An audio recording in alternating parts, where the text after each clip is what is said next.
ეგრეთ წოდებული თავისუფალი დროის სნაიპერების ნაკლებად ცნობილ, თუმცა შემზარავ ისტორიას ახლა 4 ევროპული პროკურატურა იძიებს. მათი სამიზნე იმ ორგანიზაციების საქმიანობა, რომლებიც 90-იან წლებში სარაევოს სამოქალაქო ომის დროს უზრუნველყოფდნენ ფინანსურად შეძლებული, ნადირობით და შეერაღებით გატაცებული ან ულტრამემარჯვენე რადიკალური იდეოლოგიის მქონე პირების ჩამოყვანასა და მათ სნაიპერებად გადაქცევას შემაშფოთებელ გასართობ ტურებში მონაწილეობის მისაღებად. რა დროსაც ისინი სიმაღლეებიდან ესხოდნენ სარაევოს მშვიდობიან მოსახლეობას, სანაცვლოდ კი დიდი ოდენობით თანხას უხდიდნენ. ამ დანაშაულებრივი ქსელის 3 პირის საქმეს იტალიაში იძიებდნენ, კიდევ 2-ს ავსტრიაში. ამასთან საგამოძიებო მოქმედებები დაწყებულია ბელგიასა და თავად ბოსნია-ჰერცეგოვინაში. მათ რიგებს შესაძლოა მალე შვეიცარიაც დაემატოს, ხოლო ევროპარლამენტის რამდენიმე დეპუტატმა მოითხოვა სპეციალური ტრიბუნალის შექმნა. ცალკეულ პირთა გართობად ქცეული სასტიკი საქმიანობის ისტორიასა და სცენებს ეციო გავაცენის თავის საგამოძიებო წიგნში აღწერს, რომელიც ახლა 9 ენაზე ითარგმნება.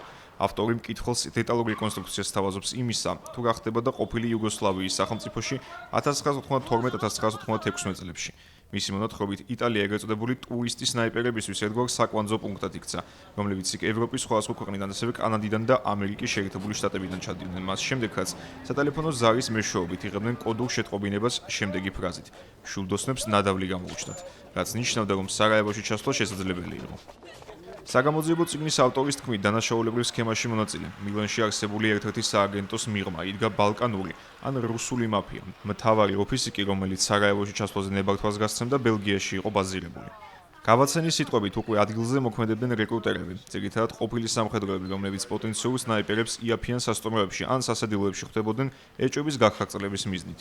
ამ დანაშაულებრივი ჯაჭვის მეორე ნაწილი სერბეთში იყო განლაგებული, რომელიც უკვე შეთანხმებულ კლიენტებს იღებდა და უზრუნველყოფდა მათ გადაყვანას საბრძოლო მოქმედებების ადგილას, ასევე აწვდიდა დიდი რაოდენობით შეერაღებას.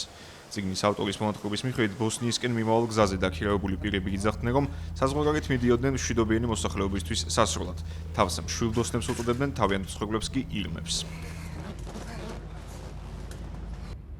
კლიენტი სნაიპერები ესხოდნენ უიარაღო მშვიდობიან მოსახლეობას, რომლებიც საკვებისა და წყლის საძებნელად სარაევოს ქუჩებში დადიოდნენ და არც იცოდნენ, რომ უნებურად ცალკეულ პირთა გასართობად ცოცხალი სამიზნეები იყვნენ. წიგნში თავმოყრილი ჩვენებებიდან ირკვევა, რომ ყველაზე ფასეულ სამიზნეებად ბავშვები და ლამაზი ახალგაზრდა გოგონები ითვლებოდნენ.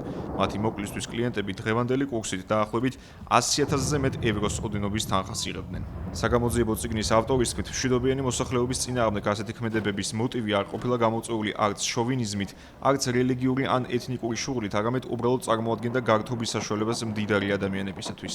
ეციო გავაცენი აღწერს, რომ სნაიპერებს შორის ყველა საზოგადოებრივ სისტემაში კარგად ინტეგრირებული მამაკაცი იყო, რომელსაც ჰქონდა რეპუტაცია, პატივისცემა და წიგნის ავტორის თქმით, მშვიდობიან მოსახლეობაზე სასრულად გამგზავრებით, თითქოს ისინი ამტკიცებდნენ, რომ როგორც მდიდარ და წარმატებულ ადამიანებს შეუძლიათ ვინმეს მოკლის შემდეგ შინ დაბრუნება, რაზეც პასუხს ვერავინ აგებინებდა.